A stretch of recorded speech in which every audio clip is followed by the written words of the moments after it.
Alors, la Formule E change de pneus, il passe de Michelin à Hankook. Il semblerait que les pneus Hankook, ils sont un peu trop durs, apparemment.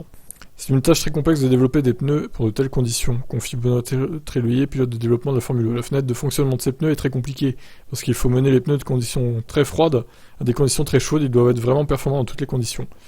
Et sous la pluie aussi, du coup. Les pilotes vont toujours se plaindre, car je connais les pilotes. Mais il ne faut pas oublier que le plus important est que nous devons faire les pneus pour toutes les conditions. Il n'y a pas que la performance qui est importante, il y a l'écologie et la durabilité. Nous avons trouvé quelque chose de très bien, les équipes vont juste devoir apprendre à travailler avec. Il faut en effet apprendre, car la spécification des pneus de Formule E, après 60 à 80 versions précédentes, se démarque nettement des gommes fournies par Michelin précédemment.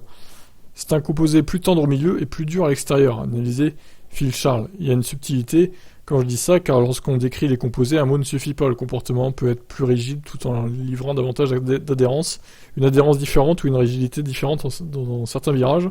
Au sein d'un pneu, on a deux composés qui se comportent différemment. Ce qui compte, c'est la manière dont ces deux composés sont utilisés en virage, en ligne droite, lorsqu'on tape dans les freins, par rapport à quand on s'appuie dessus dans un long virage. Ainsi, les pilotes ont du pain sur la planche. Les Michelin avaient leur propre spécificité à comprendre, souligne Antonio Félix Acosta. Nous avons tous fini par les maîtriser complètement au bout de très nombreuses années. Je dis toujours à mon ingénieur de pneus qu'il a le travail le plus dur de tous, car comprendre les pneus est difficile. Nous sommes dans ce processus, il reste beaucoup de choses à découvrir. En fin de compte, il nous joue des tours, parfois d'une bonne manière, mais ça fait partie du processus. C'est un processus amusant.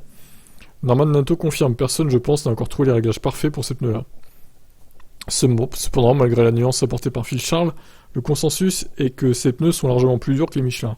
Je crois que j'aurais pu faire tous les essais de Valence avec un seul train, s'est exclamé Jean-Éric Vergne lors de la dernière journée d'essai de pré-saison. J'avais de très vieux pneus ce matin, pour les tests, je voulais garder les pneus neufs pour plus tard, et en fait, je suis allé aussi vite.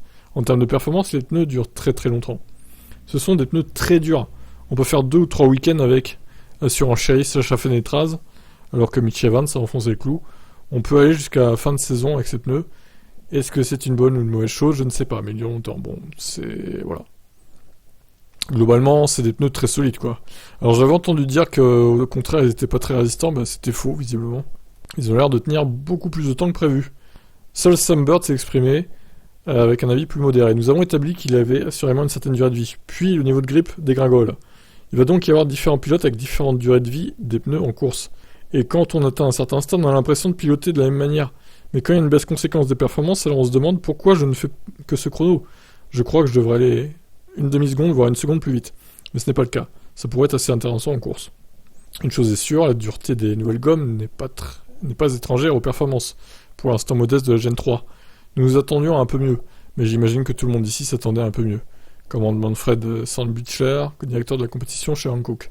Nous en analysons les raisons en profondeur, ainsi que la manière d'y remédier. Bah écoutez, on comparera les chronos ce week-end, avec Mexique, là.